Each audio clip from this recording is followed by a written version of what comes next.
Friends, Jai Hind to all of you. स्वागत है आप सभी का आपके अपने परिवार एजुकेशन हब पर। कैसे हैं आप सभी? उम्मीद करता हूं सभी एकदम स्वस्थ होंगे, मस्त होंगे, अपने अपने घरों में कोविड के इस टाइम में बिल्कुल सुरक्षित होंगे और अपनी स्टडी को कंटिन्यू कर रहे होंगे। जैसा कि आपको कल बताया था कि आज अपना हिंदी का मॉडल टेस्ट पेपर नंबर 1 है। किसके लिए? ऑल गवर्नमेंट एग्जाम, जो भी जहाँ पर भी हिंदी आती है ना, सबके लिए है। ग्रामर का ही लिया है, टीचिंग मेथड्स का रीड के लिए बाद में ले लेंगे क्योंकि सबका कंबाइन करना था, इसलिए ग्रामर का ले लेते हैं। जब टीचिंग मेथड्स का अगली बार से कोशिश करेंगे टीचिंग मेथड के भी कुछ क्वेश्चन इंक्लूड कर दें। ओके, तो आज अपना मॉडल टेस्ट पेपर नंबर 1 है। इसमें अप्रोक्सीमेटली 37 क्वेश्चन है। हाँ, 37 क्वेश्चन है। तो आपको लास्ट में जब आपकी क्लास कंप्लीट हो जाए उसके बाद आपको कमेंट सेक्शन में अपना स्कोर बताना है कि आपका स्कोर कितना रहा। 37 में से आपके एग्जैक्ट कितने भी क्वेश्चन सही हुए, जितने भी मान लो आपके आए उतने आपको स्कोर आपको बताना है। और यदि इसकी पीडीएफ चाहिए आपको या किसी प्रकार की अन्य पीडीएफ नोट्स वगैरह कुछ भी डाउट सेशन वगैरह जो भी चाहिए, तो उसके लिए आप अपना टेलीग्राम ग्रुप है रीड विद दुरेना, उसको आप ज्वाइन कर सकते हैं। लिंक कहाँ मिलेगा? डिस्क्रिप्शन के अंदर। ठीक है, तो फटाफट से पेन पेपर हाथ में ले लीजिए, एक कॉपी ले लीजिए जिसमें आपको ये लिखना है कि ये क्वेश्चन सही है गलत है। जो क्वेश्चन गलत है उनकी मार्किंग करते चलिए, और जिन क्वेश्चन में आपको कोई डाउट लगता है तो उन क्वेश्चन को आप नोट कर लीजिए। अगर फिर भी लगता है कि हाँ मैंने अगर आंसर गलत बताया फिर गलत हो सकता है, तो उस क्वेश्चन को आप क्या कीजिए, कमेंट में बता दीजिए कि क्वेश्चन नंबर इतने में मुझे प्रॉब्लम है। ठीक है, तो उसकी कोई दिक्कत वाली बात नहीं, आपको कमेंट में उसका सोल्यूशन कर दिया जाएगा। फिर भी कोई डाउट बचता है तो नेक्स्ट वीडियो में उसका सोल्यूशन दे दिया जाएगा। नेक्स्ट बात, क्वेश्चन में मार्किंग में मतलब क्वेश्चन क्या है कि 50 क्वेश्चन थे, उसमें से कई क्वेश्चन बीच में से मैंने हटा दिए हैं। तो टीचिंग मेथड के क्वेश्चन थे उनमें से हटा दिए, तो कुछ क्वेश्चन आगे पीछे, हालांकि मतलब क्वेश्चन का टोटल क्वेश्चन 37 है बट उनकी मार्किंग 50 तक है। तो उसके अकॉर्डिंग आंसर देना है, जो क्वेश्चन के आगे जो नंबर लगा हुआ है ना उसी के अकॉर्डिंग आपको आंसर दे देना है। ओके, चलिए करते हैं क्वेश्चन नंबर 1 से start. Number 1, this is number 1। Question क्या है मैं आपको पढ़ के सुनाता हूँ। आई थिंक आपको विजिबल होगा क्लियरली, लेकिन फिर भी एक बार आपको पढ़ के सुना देता हूँ। क्या क्वेश्चन नंबर 1 ये है कि अचानक बादल घिराए। क्वेश्चन नंबर 1 है कि अचानक बादल घिराए, दिए गए वाक्य में कौन सा क्रिया विशेषण है? इस पूरे वाक्य में पूछा है। नंबर 1 कालवाचक क्रिया विशेषण, नंबर 2 रीतिवाचक क्रिया विशेषण, नंबर 3 स्थानवाचक क्रिया विशेषण एंड नंबर 4 परिणामवाचक क्रिया विशेषण। अब आपको लिखना है कमेंट में क्वेश्चन नंबर 1, फिर आंसर इसका जो भी है ABCD वो लिखना है। कितना सेकंड आपको? जस्ट 10 सेकंड का टाइम दिया था। कौन का क्वेश्चन क्या है कि अचानक बादल घिराए। अब इसमें आपको ये देखना है कि कौन सा क्रिया विशेषण इसमें है। कालवाचक, रीतिवाचक, स्थानवाचक और परिणामवाचक, कौन सा क्रिया विशेषण है? फटाफट आंसर दीजिए इसका जल्दी। Question number 1 answer.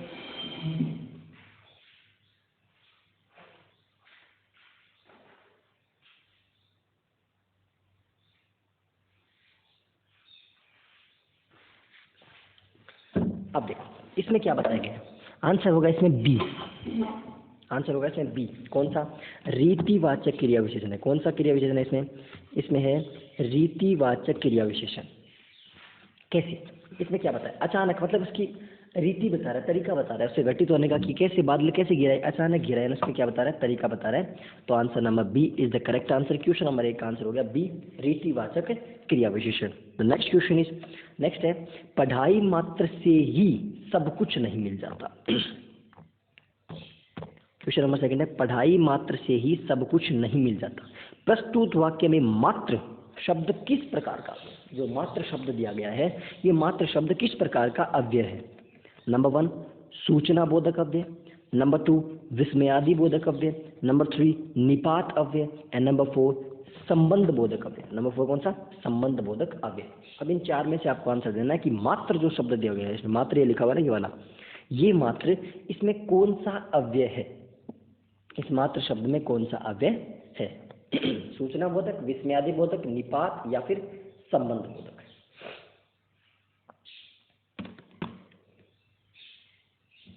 Question number 2 का आंसर क्या होगा? क्वेश्चन नंबर 2 का आंसर हो गया सी। सी कौन सा? निपात। आंसर नंबर सी निपात अव्यय है इसमें। इसमें कौन सा अव्यय है? निपात अव्यय। अब ये निपात होता क्या है? निपात वो शब्द होते हैं जो वाक्य में जुड़े या न जुड़े कोई फर्क नहीं पड़ता। अगर वाक्य में है तो भी कोई फर्क नहीं पड़ता और अगर नहीं है तो भी कोई फर्क नहीं पड़ता। अब देखो यहाँ पे क्या है? पढ़ाई मात्र। लेकिन अगर सिर्फ यहाँ पे पढ़ाई होता यहाँ पे सिर्फ अगर पढ़ाई होता तो भी क्या फर्क पड़ता है इस वाक्य पे, पढ़ाई से ही सब कुछ नहीं मिलता और पढ़ाई मात्र से ही सब कुछ, कोई भी वाक्य पे कोई ज़्यादा फर्क नहीं पड़ता। तो निपात वो अव्यय होते हैं, इन शॉर्ट अपन देखें स्वीटर लैंग्वेज में कि निपात वो होते हैं जिनके वाक्य में होने ना होने से कोई भी वाक्य पर फर्क नहीं पड़ता। तो question number 2 answer number C. Next question number 3, 3 नहीं है 4 है, मार्किंग में कह रहा हूँ ना, कुछ क्वेश्चन पे डिलीट किए, आपको आंसर क्वेश्चन में 4 नंबर लगा के देना कि 4 नंबर आंसर ये, ठीक है ना। क्वेश्चन नंबर 4 क्या है कि राम पढ़ने गया होगा, राम पढ़ने गया होगा, दिए गए वाक्य में कौन सा काल है, काल पूछा इसमें।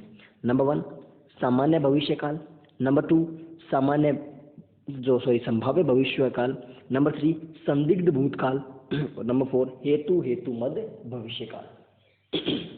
ये बताना आपको, सामान्य भविष्य काल, संभाव्य भविष्य काल, संदिग्ध भूतकाल या हेतु हेतु मद भूतकाल भविष्य काल, हेतु हेतु मत भविष्य काल। सोच समझ कर जवाब दीजिएगा। राम पढ़ने गया होगा, इसमें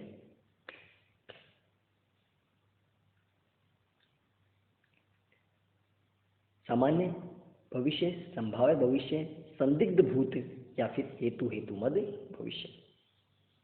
अब आपका कुछ एक आंसर क्या आएगा, कुछ एक आएगा संभाव्य भविष्य काल, और ये होगा गलत। इसका आंसर क्या है, इसका आंसर है संदिग्ध भूतकाल। पढ़ने गया होगा पास्ट की बात करें, अगर फ्यूचर की बात करता तो क्या होता, पढ़ने जाएगा, फ्यूचर की बात होती, लेकिन पढ़ने गया होगा यानी पास्ट की बात कर रहे हैं, इसलिए इसका आंसर क्या होगा, answer number C. Question number 4 का आंसर होगा सी, संदिग्ध भूतकाल। Got the point, clear. अब चलते हैं आगे, नेक्स्ट क्वेश्चन नंबर 5। 5 में क्वेश्चन क्या है कि ऊन, ऊन शब्द में कौन सी संज्ञा है, ऊन शब्द में कौन सी संज्ञा है। नंबर 1 व्यक्तिवाचक, नंबर 2 भाववाचक, नंबर 3 समूहवाचक एंड नंबर 4 द्रव्यवाचक। द्रव्यवाचक है, ठीक है ना, द्रव्यवाचक, व्यक्तिवाचक, भाववाचक, समूहवाचक और द्रव्यवाचक। आंसर बताना आपको।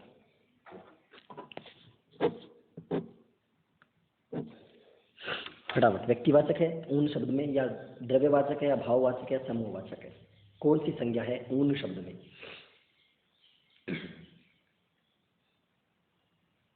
तो क्वेश्चन नंबर 5 का आंसर होगा आंसर डी, द्रव्यवाचक संज्ञा। द्रव्यवाचक संज्ञाएं कौन सी होती हैं, वे संज्ञाएं जिनको हम माप सकते हैं या तोल सकते हैं, जिनको मतलब मापन किया जाता है, तोल सकते हैं। अब देखो ऊन का मापन नहीं होता, ये थोड़ी गिन सकते हैं, एक ऊन, 2 ऊन गिन थोड़ी सकते हैं, गिन नहीं सकते ना। तो क्या होता है, ऊन का मापन किलो में से कहते हैं, इतने किलो ऊन किलो में हो रहा है, तो मतलब इसका मापन, इसको तोल सकते हैं, नाप और तोल सकते हैं। वो कौन संज्ञा होती हैं, वो होती हैं द्रव्यवाचक संज्ञा। गॉट द पॉइंट, यहां तक समझ आ गया। अब नेक्स्ट क्वेश्चन आता है, क्वेश्चन नंबर 7। क्वेश्चन नंबर 7 का आंसर दीजिए। निम्नलिखित प्रश्न के वाक्य में वाक्य की संरचना के आधार पर उसका भेद बताइए। आपको मैं करवा चुका हूं, संरचना के आधार पर कौन सी क्रिया है, इसमें क्रिया का भेद बताना आपको। कि राम ने देखकर निबंध लिखा होगा, राम ने देखकर निबंध लिखा होगा, इसमें कृदंत क्रिया है या पूर्वकालिक क्रिया है या नाम धातु क्रिया या संयुक्त क्रिया है। क्रिया टॉपिक रीड लेवल 2 में है, रीड लेवल 1 में नहीं है। ओके, और नहीं है तो कोई दिक्कत नहीं है, अपन तो क्रिया काम में आ जाती है। बताइए, राम ने देखकर निबंध लिखा होगा, इसमें कौन सी क्रिया है, कृदंत क्रिया है, पूर्वकालिक क्रिया है, नाम धातु क्रिया है या फिर संयुक्त क्रिया है। क्वेश्चन नंबर 7 का आंसर दीजिए फटाफट। क्वेश्चन नंबर 7, कृदंत, पूर्वकालिक, नाम धातु या फिर संयुक्त क्रिया। तो क्वेश्चन नंबर 7 का आंसर होगा पूर्वकालिक क्रिया। कौन सी क्रिया, पूर्वकालिक क्रिया। पूर्वकालिक क्रिया क्या होता है कि एक क्रिया के घटित होने के जस्ट बाद दूसरी क्रिया घटित हो, एक क्रिया घटित होने के बाद दूसरी क्रिया हो, वो कौन सा होता है, पूर्वकालिक क्रिया। पहले एक क्रिया हो चुकी कि राम ने देख क्रिया, यानी पहले राम ने देखा फिर राम ने निबंध लिखा, तो एक क्रिया के घटित होने के बाद दूसरी क्रिया हो वो तो पूर्वकालिक, और एक क्रिया के घटित होते ही दूसरी क्रिया हो वो कौन सी होती है, बताओगे आप तो कमेंट में कि वो कौन सी क्रिया होती है। एक क्रिया के घटित होते ही दूसरी क्रिया घटित हो वो कौन सी होती है। ये तो कौन सी है, पूर्वकालिक क्रिया कौन सी है, कि एक क्रिया के घटित होने के बाद दूसरी क्रिया घटित होती है तो वो कौन सी है, पूर्वकालिक क्रिया। और इसमें ध्यान रखना, इसमें वाक्यों के जो भी शब्द होते हैं उस शब्द के अंत में कर मिलेगा, जैसे देख कर, लिख कर, पढ़ कर, खाकर, जाकर, नहाकर, धोकर, पीकर, सोकर, ऐसे कुछ ऐसे आएंगे कि प्रिया सोकर उठ गई, यानी पहले प्रिया सोई फिर उठी, Got the point? तो question number 7 answer number B is the correct answer. Next question number 8। 8 number क्या है? क्वेश्चन नंबर 8, निम्नलिखित वाक्यों में से किस विकल्प में सभी शब्द व्यक्तिवाचक संज्ञाएं हैं? जो सारे शब्द, सारे के सारे शब्द व्यक्तिवाचक संज्ञाएं होनी चाहिए। ऑप्शन नंबर 1 ममता, बैल और Radheshyam. Option number 2 Radheshyam, Pannalal, Himalaya. Number 3 आम, साधना, ऊंचाई। नंबर 4 उदासी, शेर और चालाकी। ये आपके 4 ऑप्शन है। अब बताइए कि ऐसा कौन सा ऑप्शन है जिसमें जो भी शब्द दिए गए हो सारे के सारे शब्द व्यक्तिवाचक संज्ञाएं कौन सी हैं? व्यक्तिवाचक संज्ञाएं हैं। बताइए।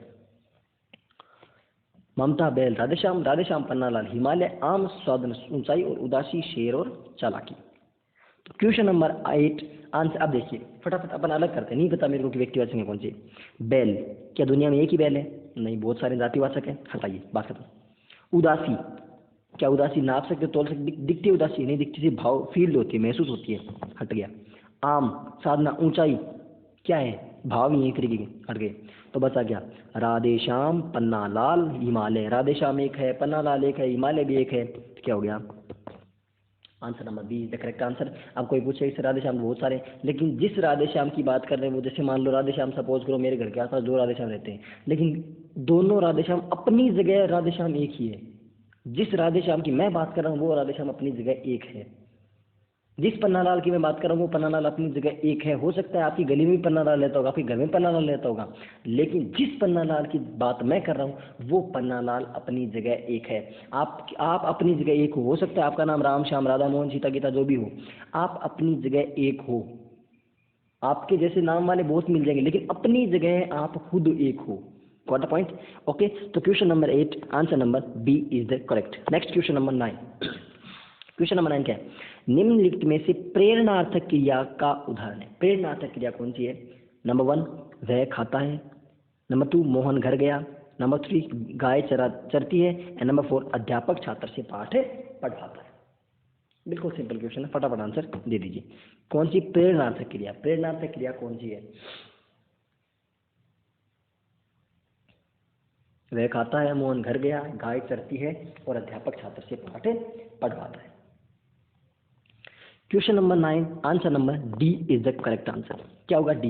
ये अध्यापक छात्र से पाठ पढ़वाता है, छात्र अध्यापक खुद काम नहीं कर रहा, वो किसी से करवा रहा है। और प्रेरणार्थक क्रिया में क्या होता है? कर्ता खुद काम नहीं, मतलब जो होता है काम आदेश देता है, खुद काम नहीं करता, किसी दूसरे से करवाता है।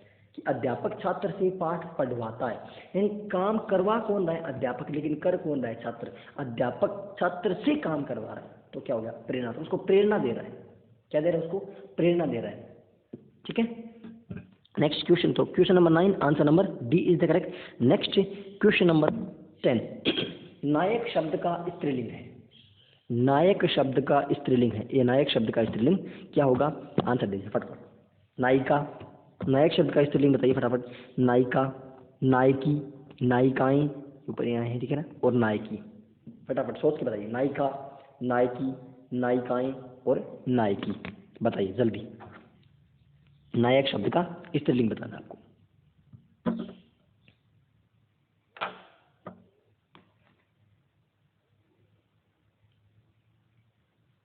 तो आंसर क्या हो जाएगा? क्वेश्चन नंबर 10 आंसर नंबर, नायक का क्या होता है? नायक का होता है नायकी, नायिका। नायक का क्या होता है? नायिका होता है। ये अशुद्ध है, ये अशुद्ध है, ये अशुद्ध है। ओके। नायिका मतलब स्त्रीलिंग के हिसाब से बात कर रहा हूँ मैं। स्त्रीलिंग के हिसाब से सिर्फ ये होगा कि नायक का स्त्रीलिंग क्या होता है? नायिका होता है। तो question number 10 answer number A is the correct answer. Next question number 11।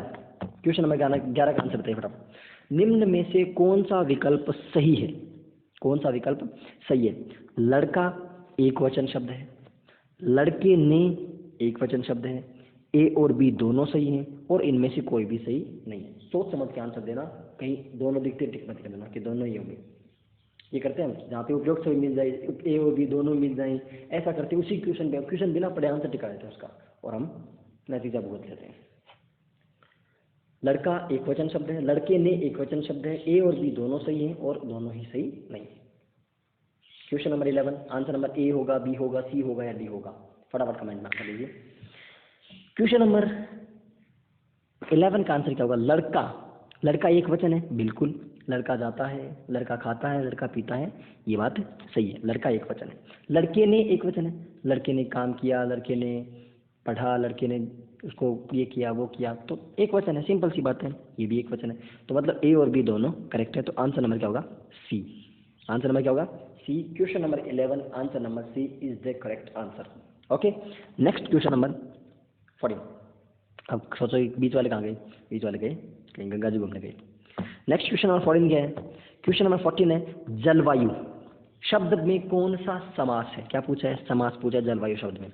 Number 1 तत्पुरुष, नंबर 2 अव्ययभाव, नंबर 3 द्वंद्व एंड नंबर 4 द्विगु।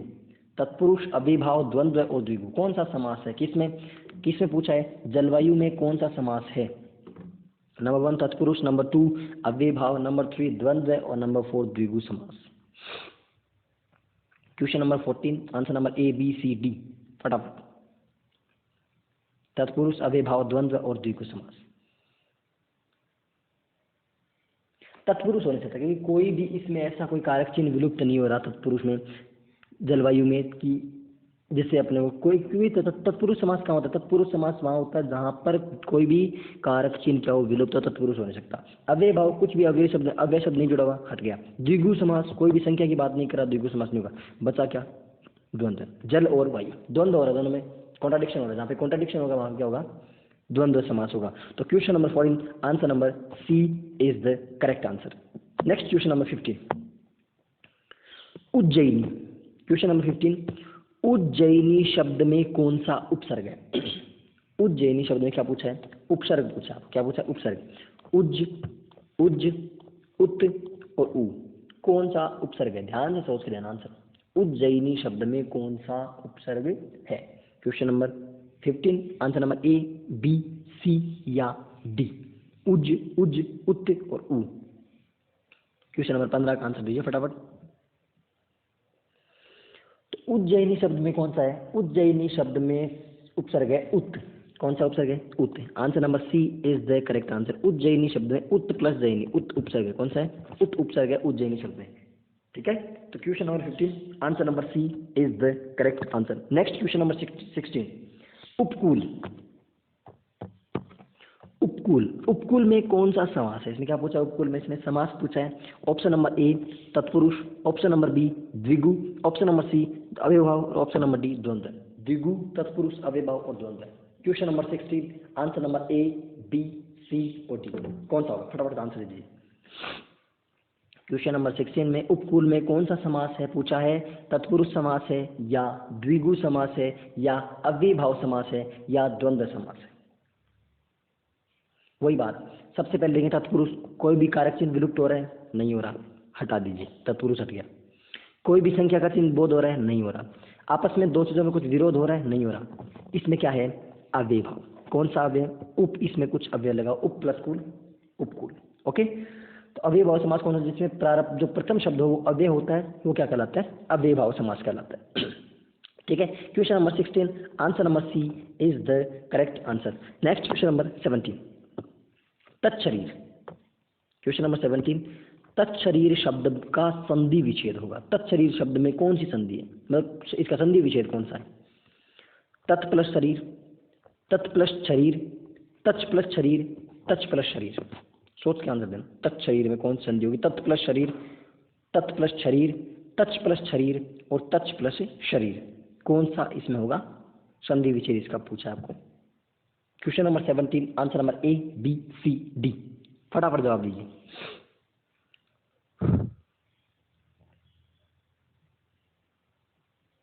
क्वेश्चन नंबर 17 का आंसर होगा तत् प्लस शरीर, नंबर 1 ए, कि यदि तय हो और उसके बाद शय हो तो ये तय तो बदल जाता है चय में और ये शय बदल जाता है छय में, तो ये बन जाता है। ओके, तो तत् प्लस शरीर तत्शरीर हो जाता है। तत् प्लस शरीर क्या हो जाता है? तत्शरीर। Answer number A, question number 17 का उत्तर क्या हो गया? ए। नेक्स्ट क्वेश्चन नंबर 18, मनस्ताप। मनस्ताप शब्द का संधि विच्छेद है। मनस्ताप शब्द का संधि विच्छेद है मनः प्लस ताप, मनः प्लस ताप, मनः प्लस ताप, मनस प्लस ताप। Question number 18, answer number A B C और डी। मनस्ताप का संधि विच्छेद पूछा है। मनः प्लस ताप, मनः प्लस ताप, मन प्लस स्ताप और मनस प्लस ताप। क्वेश्चन नंबर 18 आंसर क्या होगा, फटाफट जवाब दीजिए। क्वेश्चन नंबर 18 लिखिए और आंसर ABCD। क्वेश्चन नंबर 18 का आंसर क्या होगा, मन है प्लस ताप। आंसर नंबर बी, मन है प्लस ताप। क्वेश्चन नंबर 18 का आंसर क्या होगा, मन है प्लस ताप। और देखो विसर्ग के बाद क्या जाता है, कोई भी तय, ये तय वाला वर्ण आ जाता है तो क्या हो जाएगा, उसका विसर्ग का आधा तय बन जाता है। ओके, तो मन है प्लस ताप, मनस ताप हो गया। जब संधि पढ़ेंगे तब डिटेल में बता देंगे पूरा, अभी इतना समझ लीजिए कि विसर्ग संधि इसमें है। नेक्स्ट क्वेश्चन नंबर 19, टिकट घर।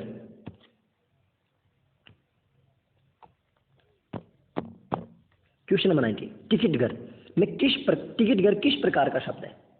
शब्द विचार उनके अपने लेवल 1 में नहीं है लेकिन लेवल 2 में है, SI में, GD में, इन सब में है। तो टिकट घर किस प्रकार का शब्द है, देशज है, विदेशज है, संकर है या तद्भव है। देशज, विदेशज, संकर और तद्भव।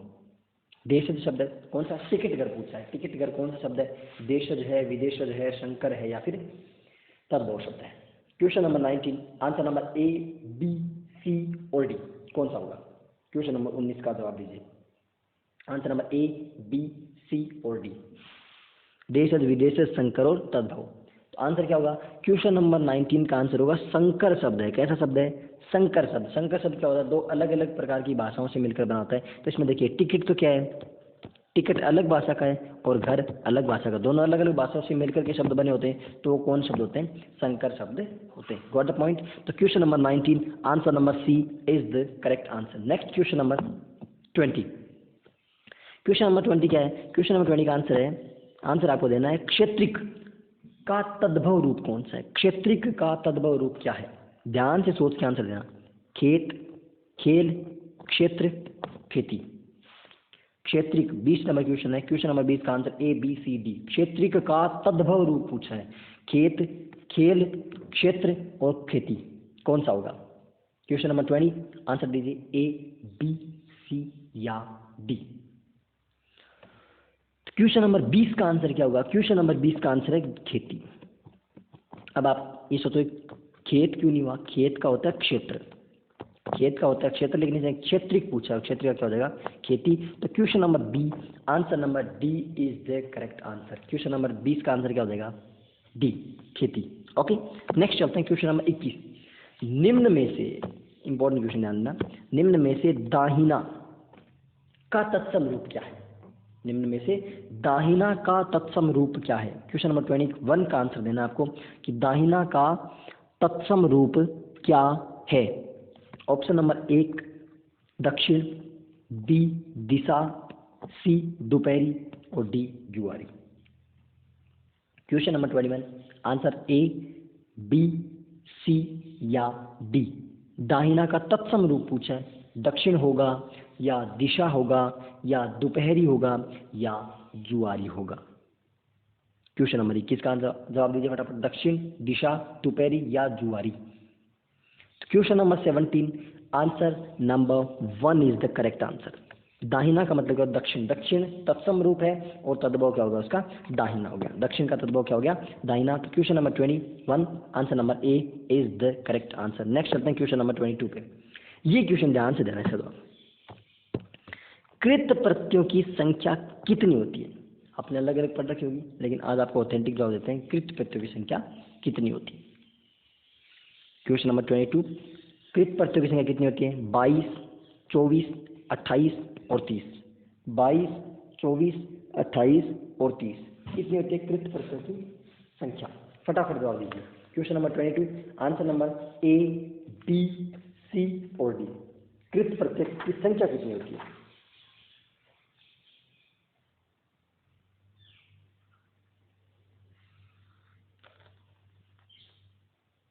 Question number 22 answer number A, B, C और D। कृत प्रत्ययों की संख्या बतानी है आपको।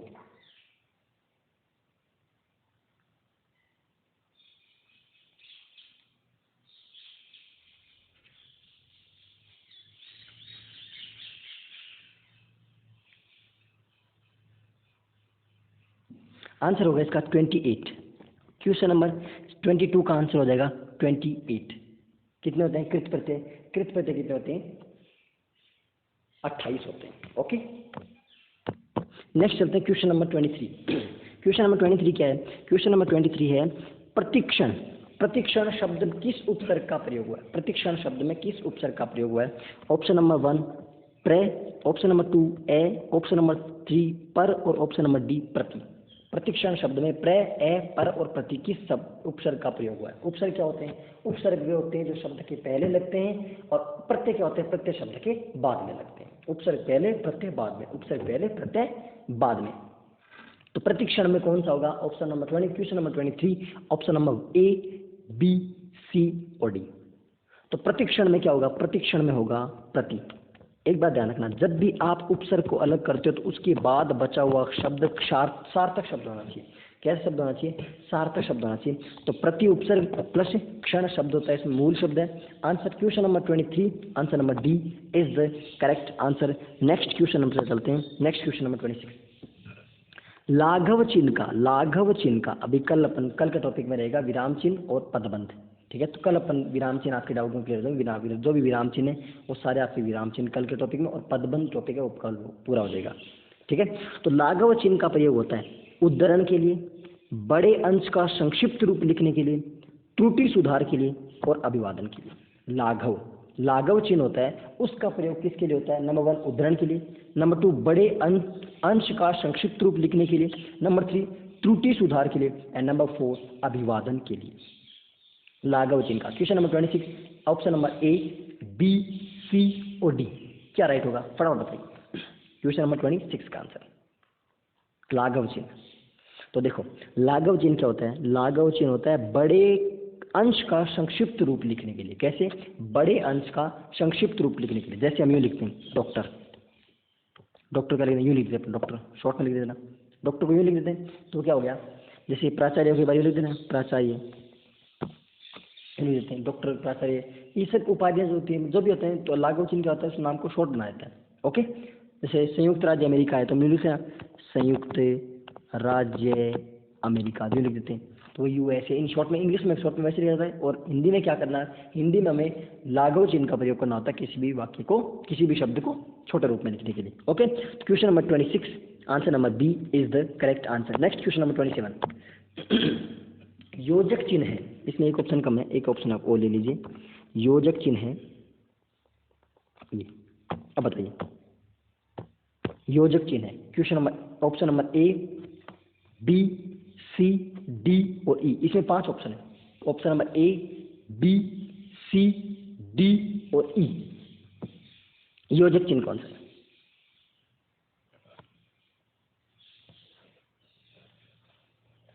फटाफट बताइए। क्वेश्चन नंबर 27 का आंसर क्या होगा? योजक चिन्ह कौन सा है इसमें? 27 नंबर क्वेश्चन में योजक चिन्ह कौन सा है?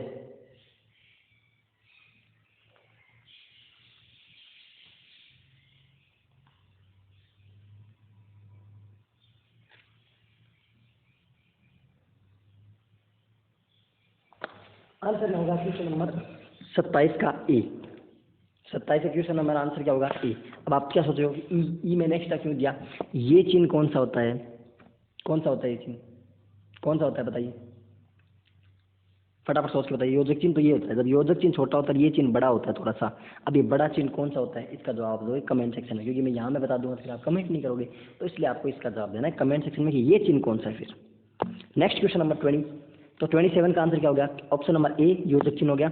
नेक्स्ट क्वेश्चन नंबर 29, निम्न में से कौन सा उपवाक्य विशेषण आश्रित उपवाक्य है? ये बात मैं आपको नेक्स्ट पूरा वाक्य टॉपिक आपको पढ़ा चुका हूँ। अब यदि आपसे क्वेश्चन गलत होता है तो इसका मतलब है आपने प्रीवियस वीडियोस होते हैं और ढंग से नहीं देखे, क्योंकि अगर ढंग से देखे होते तो आपका ये क्वेश्चन गलत होने का चांस नहीं है। निम्न में से कौन सा उपवाक्य विशेषण आश्रित उपवाक्य है? ऑप्शन नंबर ए, यदि वर्षा हुई तो, नंबर 2 कि वह पढ़ता नहीं, नंबर 3 जब आप आएंगे, और नंबर 4 जो परिश्रमी होते हैं। 29, question number 29, option number A, B, C और डी कौन सा होगा? निम्न में से कौन सा विशेषण आश्रित उपवाक्य पूछा है? कौन सा विशेषण आश्रित उपवाक्य पूछा है? यदि वर्षा हुई तो, कि वह पढ़ता नहीं, जब वह आप आएंगे और जो परिश्रमी होते हैं। तो question number 29 answer number D होगा करेक्ट। क्वेश्चन नंबर 29 में आंसर नंबर डी होगा कि जो परिश्रमी होते हैं, देखो किसी न किसी की विशेषता बता रहा है, किसकी विशेषता बता रहा है, जो उन्हीं की बात कर रहा है जो परिश्रमी होते हैं, जो परिश्रमी होते हैं वही मतलब सफलता प्राप्त करते हैं। तो क्या करता है, ये विशेषता बताया उनके, जो विशेषता बताते हैं वो कौन से हो गए, विशेषण आश्रित उपवाक्य। अगर आपके उपवाक्य टॉपिक, आपने वाक्य टॉपिक नहीं पढ़ा है तो आपके प्रीवियस ईयर जो प्रीवियस वीडियो डाले हुए वो जाकर के आप देख लीजिए और वहाँ से उस टॉपिक को पढ़ लीजिए। Question number 29 answer number D is the correct answer. Next चलते हैं क्वेश्चन नंबर 32, कौन सा होगा क्वेश्चन नंबर 32 का बताइए फटाफट। लंका का राजा रावण बहुत विद्वान था, इस वाक्य में रेखांकित अंश कौन सा है। क्वेश्चन नंबर 32, लंका का राजा, एक मिनट इसको रेखांकित कर देते हैं, रेखांकित नहीं किया हुआ। लंका का राजा, ये लीजिए, अब बता दीजिए लंका का राजा रावण, इसमें रेखांकित नहीं दिख रहा है, इसको अच्छे से लो, रेखांकित ढंग से कर देंगे अपन, क्या दिख रहा है अपन की कितनी है। लंका का राजा रावण, लंका का राजा रावण क्या है, बहुत विद्वान था। इस वाक्य में रेखांकित अंश कौन सा है, विशेषण पदबंध है या क्रिया विशेषण पदबंध है या संज्ञा पदबंध है या सर्वनाम पदबंध है। पदबंध टॉपिक अगर आपको आता है अच्छी बात है, नहीं आता तो कल के वीडियो में आपको पदबंध और विराम चिन्ह से रिलेटेड जो भी आपके डाउट्स हैं वो सारे क्लियर होने वाले हैं कल के वीडियो में। तो कल का सेशन देखना बिल्कुल ना भूलें और जहाँ तक कोशिश हो वीडियो में लाइव आए कीजिए, उसी का होता है अच्छा लगता है भाई। कोई ना बाद में देखिए, तो एक बात है पढ़ते रहिए कैसे ही पढ़िए। तो लंका का राजा रावण, अब आपको पदबंध क्या होती है कि जो पदबंध जिस पर एंड होता है, जहां पर खत्म होता है उसी का पदबंध बन जाता है। जैसे क्या कि रावण क्या है, रावण संज्ञा है, तो संज्ञा पर फिनिश हो रहा है, संज्ञा का फिनिश हो रहा है तो मतलब क्या हो गया, संज्ञा पदबंध। पदबंध क्या होता है कि जो, हालांकि अगर आपको डिटेल से बता दें संज्ञा पदबंध कौन सा होता है, कौन सा क्या होता है, लेकिन जो पदबंध जिस पर फिनिश होता है वही क्या होता है, वैसे ही पदबंध होता है। तो संज्ञा पर एंड हो रहा है तो इसका मतलब है कौन सा पदबंध हो गया, संज्ञा पदबंध। Answer number 32, question number 32 answer number C is the correct answer. Next चलते हैं क्वेश्चन नंबर 33। निम्न में से विस्मयादि बोधक वाक्य चुनिए। विस्मयादि बोधक वाक्य है, मैं आपको पढ़ा चुका हूँ, वाक्य टॉपिक आपको पढ़ा चुका हूँ। अगर वाक्य की क्वेश्चन जो भी है वो अगर आपके गलत हुए ना तो सोच लो कि आपने प्रीवियस क्लास देखी नहीं, अगर देखी तो ढंग से नहीं देखी। निम्न में से विस्मयादि बोधक वाक्य चुनिए। अब वाक्य टॉपिक मैंने 4 क्लासेज में पढ़ाया, अब 4 पार्ट्स में पूरा वाक्य डिटेल से खोल कर रख दिया। अब उससे ज़्यादा वाक्य में क्या ही पूछेगा। नंबर 1 है, क्या मोहन पत्र लिखता है, शायद मोहन पत्र लिखी दे, मेरी इच्छा है कि मोहन यह पत्र लिखे, और अरे यह पत्र तो मोहन ने लिखा है। ये इसके आगे और लगा लीजिए, ये लो। क्या आपको सारे बताने हैं, सारे बताने हैं आपको कि सारा कौन से किस किस के टाइप के प्रकार है वाक्य के। जो विस्मयादि बोधक छोड़िए, विस्मयादि बोधक की तो पहले तो विस्मयादि बोधक बताइए कि 33 का आंसर कौन सा है, ए बी सी और D. Question number 33 answer number A B C और D.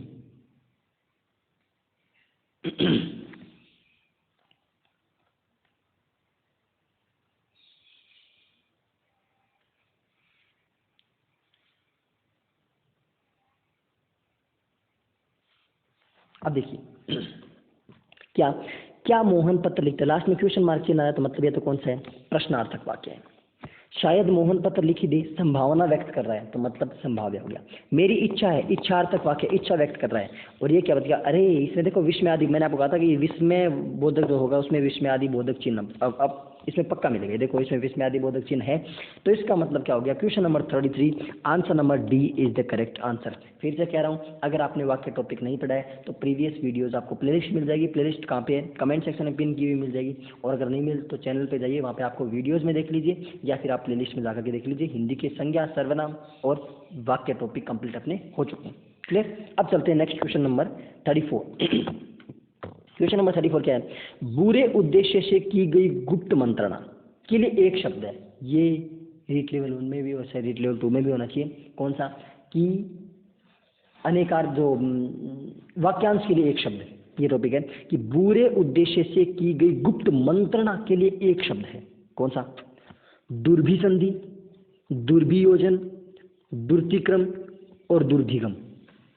Question number 34 option number A B C और डी, दुर्भिसंधि, दुर्भियोजन, दुर्तिक्रम और दुर्धिगम। क्वेश्चन नंबर 34 का आंसर है कि बुरे उद्देश्य से की गई गुप्त मंत्रणा क्या कहलाती है, दुर्भिसंधि कहलाती है, या फिर दुर्भियोजन कहलाती है, या फिर दुर्तिक्रम कहलाती है, या फिर दुर्धिगम कहलाती है। तो क्वेश्चन नंबर 34 आंसर नंबर ए। कि बुरे उद्देश्य से की गई गुप्त मंत्रणा क्या कहलाती है? दुर्भी संधि कहलाती है। क्वेश्चन नंबर 34, आंसर नंबर ए। नेक्स्ट चलते क्वेश्चन नंबर 35। क्वेश्चन नंबर 35 क्या है? क्वेश्चन नंबर 35 है, जो व्याकरण जानता है, जो व्याकरण जानता है वाक्य के लिए एक शब्द है। जो व्याकरण जानता है वो क्या कहलाता है? वाक्य के लिए एक शब्द पूछा है। वैज्ञानिक, वैयाकरण, बहुज्ञ और शास्त्रज्ञ। कि जो व्याकरण जानता है वो क्या कहलाता है? वैज्ञानिक कहलाता है, या फिर वैयाकरण कहलाता है, या फिर बहुज्ञ कहलाता है, या फिर शास्त्रज्ञ कहलाता है? क्या कहलाता है? Question number 35, answer number A, B, C और डी क्या होगा? फटाफट जवाब दीजिए। जो व्याकरण जानता है उसको क्या कहते हैं?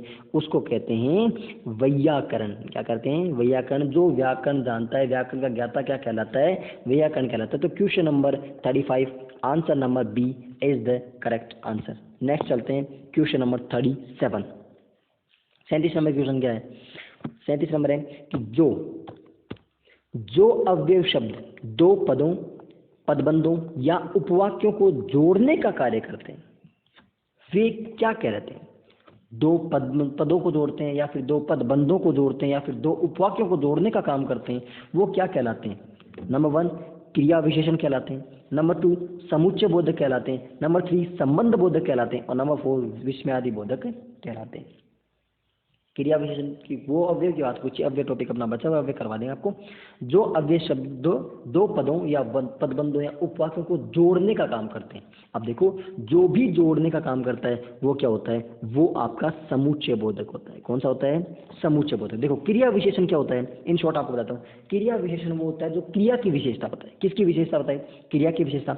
समुच्चय बोधक क्या होता है? समुच्चय बोधक जोड़ने का काम करता है, आपस में जोड़ने का। दो पद हो, या फिर दो उपवाक्य हो, या फिर दो पदबंध हो, उनको आपस में जोड़ने का काम करता है। संबंध बोधक क्या होता है? संबंध बोधक दोनों के बीच में संबंध बताता है। और विस्मयादि बोधक क्या होता है? विस्मय का भाव प्रकट करता है। Got the point? तो question number 37, answer number B is the correct, B is the correct answer. Next चलते हैं क्वेश्चन नंबर 38। क्वेश्चन नंबर 38 क्या है? क्रिया विशेषण के भेद अर्थ के आधार पर कितने होते हैं? क्रिया विशेषण के आपको भेद पूछे, अर्थ के आधार पर क्रिया विशेषण के कितने भेद होते हैं? Option number A 6, option number B 8, option number C 4 and option number D 5। कि अर्थ के आधार पर क्रिया विशेषण के कितने भेद होते हैं? ऑप्शन नंबर आपका ए बचा है 6, 8, 4 और 5।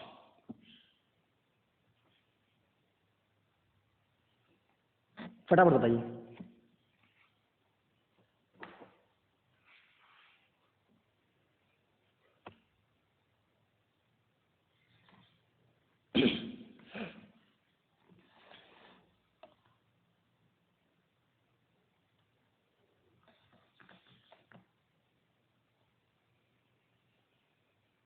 तो क्वेश्चन नंबर 38 का आंसर क्या होगा? क्वेश्चन नंबर 38 का आंसर होगा सी। कौन कौन से होते हैं? 4 भेद होते हैं। क्रिया विशेषण के लिए अर्थ के आधार पर कितने भेद होते हैं? 4 भेद। कौन कौन से? कालवाचक, स्थानवाचक, रीतिवाचक और परिणामवाचक। 4 होते हैं। कालवाचक, स्थानवाचक, रीतिवाचक और परिमाणवाचक। ये क्या होते हैं? ये क्रिया विशेषण के अर्थ के आधार पर भेद होते हैं। Question number 38, answer number C is the correct answer. Next चलते हैं क्वेश्चन नंबर 39 पे। क्वेश्चन नंबर 39 क्या बोलता है कि निम्नलिखित प्रश्नों में उत्तर देने के लिए सबसे उचित विकल्प का चयन कीजिए। क्या छांटना है आपको? अशुद्ध शब्द छांटना है। आपके शब्द शुद्धि टॉपिक है, तो क्या छांटना है आपको? अशुद्ध शब्द छांटना है। कि निम्न में से अशुद्ध शब्द कौन सा है? पूजनीय, अक्षोहिणी, उच्छिष्ट और पारिवारिक। इनमें से अशुद्ध शब्द छांटना है कि पूजनीय, अक्षोहिणी, उच्छिष्ट और पारिवारिक। ये आपको शब्द छांटना है। इसमें से कौन सा अशुद्ध शब्द? तो question number 39, answer number A, B, C और डी कौन सा होगा? तो अशुद्ध शब्द कौन सा इसमें? इनमें से अशुद्ध शब्द है पूजनीय। पूजनीय होता है, पूजनीय नहीं होता, पूजनीय होता है। अक्षोहिणी बिल्कुल सही है, उच्छिष्ट बिल्कुल सही है, पारिवारिक बिल्कुल सही है। इसमें एक प्रत्यय है, परिवार में एक प्रत्यय जुड़ने के बाद। लेकिन पूजनीय, पूजनीय नहीं होता है, पूजनीय होता है। क्या होता है?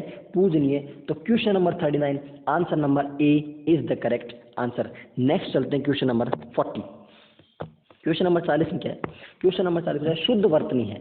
वही बात, शब्द शुद्धि पूछिए। औद्योगिक, पारलौकिक, यथेष्ट और लोहार। इनमें से आपको क्या पूछा है? शुद्ध, औद्योगिक, पारलौकिक, यथेष्ट और लोहार। शुद्ध वर्तनी पूछिए कि औद्योगिक शुद्ध है या फिर पारलौकिक शुद्ध है या फिर यथेष्ट शुद्ध है या फिर लोहार शुद्ध है। Question number 40 answer number A, B, C और डी। तो इनमें से कौन सा शब्द शुद्ध है? इनमें से शुद्ध है लोहार। कौन सा शुद्ध है? लोहार। लोहार बिल्कुल हम लोहार ऐसे लिख देते हैं, ये गलत होता है, ये लोहार बिल्कुल सही है, शुद्ध शब्द है। Okay, next question number 41। Question number 41 क्या है? पारा उतरना मुहावरे का अर्थ है। पारा उतरना मुहावरे का अर्थ है। नंबर 1, ऑप्शन नंबर 1 तापमान कम होना, ऑप्शन नंबर 2 क्रोध कम होना, ऑप्शन नंबर 3 बुखार उतरना और ऑप्शन नंबर डी सर्दी पड़ना। पारे उतरने का मतलब क्या होता है? तापमान कम होना, ऑप्शन नंबर बी क्रोध कम होना, ऑप्शन नंबर सी बुखार उतरना, ऑप्शन नंबर डी सर्दी पड़ना। पारा उतरने मुहावरे का अर्थ है। Question number 41 answer number A, B, C और डी कौन सा होगा? तो पारा उतरने का मतलब होता है कि उसका तो पारा उतर गया, यानी क्रोध कम हो गया। तो question number 41 answer number D, यानी पारा उतरने का मतलब क्या होता है? क्रोध कम होना था, उसका तो पारा उतर गया मतलब उसका क्रोध कम हो गया। तो option number question number 41 answer number B is the correct answer. Next चलते हैं क्वेश्चन नंबर 42। 42 क्वेश्चन क्या बोलता है? 42 क्वेश्चन बोलता है कि अवसर का लाभ उठाना, अवसर का लाभ उठाना मुहावरे के लिए प्रयुक्त विकल्प कौन सा है? ये मतलब इसके लिए कौन सा मुहावरा? अवसर का लाभ उठाना इसका मतलब क्या होता है? इसके लिए कौन सा मुहावरा होता है? नंबर 1 बहती गंगा में हाथ धोना, नंबर 2 आकाश पाताल एक करना, नंबर 3 फूला न समाना और नंबर 4 अंगारों पर पैर रखना। Question number 42 answer number A, B, C और डी। अवसर का लाभ उठाना, इसके लिए कौन सा मुहावरा सही है? बहती गंगा में हाथ धोना या फिर आकाश पाताल एक करना या फिर फूला न समाना या फिर अंगारों पर पैर रखना। तो क्वेश्चन नंबर अवसर का लाभ उठाना ये कौन सा होता है? इसके लिए मुहावरा इसके लिए होता है बहती गंगा में हाथ धोना। क्या होता है? बहती गंगा में हाथ धोना। तो question number 42 answer number A is the correct answer. आप सोचोगे कि मतलब इतने क्वेश्चन लेके आए 37 में, इसके अंदर अब देखो इसमें 4 मुहावरे आ गए। इन 4 मुहावरों का आपको एक का मैंने बता दिया, बाकी 3 का अर्थ आप खुद लिख लोगे। 4 मुहावरे क्लियर हो गए। पिछले वाले में 4 थे तो कितने मुहावरे हो गए? एक साथ 2 क्वेश्चन में 8 मुहावरे हो गए। ठीक है, नेक्स्ट क्या है? Question number 43। क्वेश्चन नंबर 43 क्या बोलता है कि निर्देश से निम्नलिखित विलोम शब्द का चयन कीजिए। क्या चयन कीजिए? विलोम शब्द। किसका? औचक। औचक हम बोलते हैं औचक, औचक नहीं होता, औचक होता है। औचक का इसका विलोम शब्द क्या होता है? ऑप्शन नंबर 1 अचानक, बी एकदम, सी अक्सर और डी यकायक। ऑप्शन नंबर ए अचानक, एकदम, अक्सर और यकायक। इस क्वेश्चन का आंसर 43 क्वेश्चन नंबर आंसर दीजिए ए, बी, सी और डी।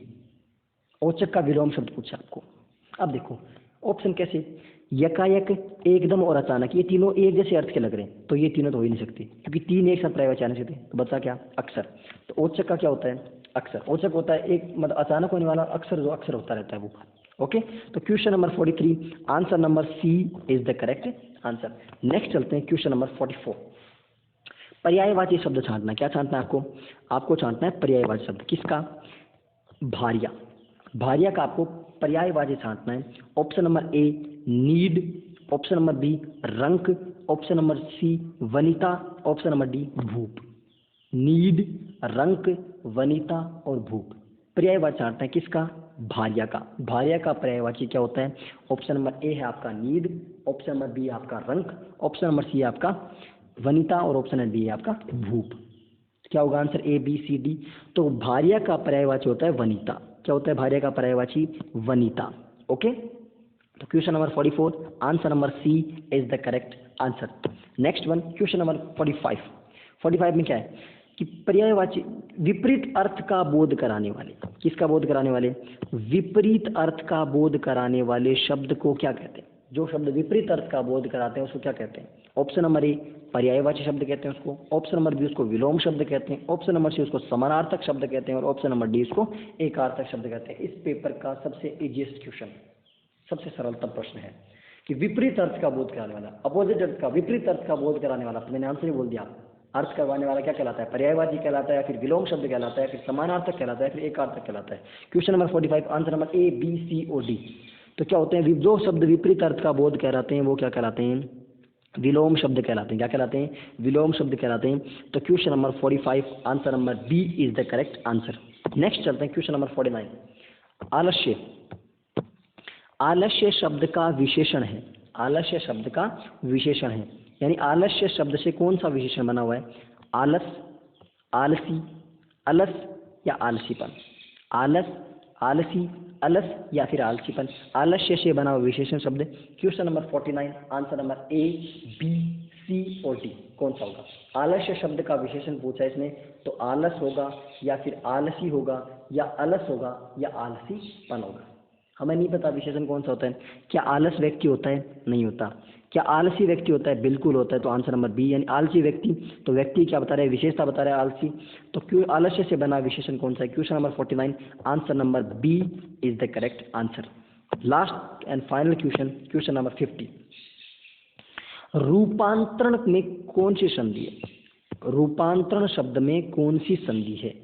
ऑप्शन नंबर 1 स्वर संधि, ऑप्शन नंबर बी व्यंजन संधि, ऑप्शन नंबर सी विसर्ग संधि एंड ऑप्शन नंबर डी यण संधि। स्वर, व्यंजन, विसर्ग और यण, रूपांतरण शब्द में कौन सी संधि है? स्वर संधि है या व्यंजन संधि है या विसर्ग संधि है या फिर यण संधि है? कौन सा होगा? Question number 50, answer number A, B, C और डी कौन सा होगा? तो क्वेश्चन नंबर 50 का आंसर है, इसमें कौन सी संधि है? स्वर संधि। रूप प्लस अंतरण, कौन सा संधि है इसमें? रूप प्लस अंतरण, ए प्लस ए मिलकर क्या बन गया? आ बन गया। कौन संधि होगी? स्वर संधि। स्वर में कौन सी? दीर्घ स्वर संधि। कौन संधि? दीर्घ स्वर संधि। Answer number, question number 50, answer number A is the correct answer. ये आपके कितने हो गए? 37 क्वेश्चन पूरे हो गए।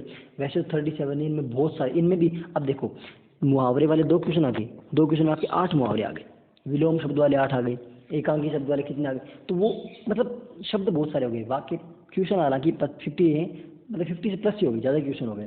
तो अब आपका स्कोर बता दीजिए कमेंट सेक्शन में, कितना स्कोर रहा आपका? 37 में से आपने कितने गेम किए?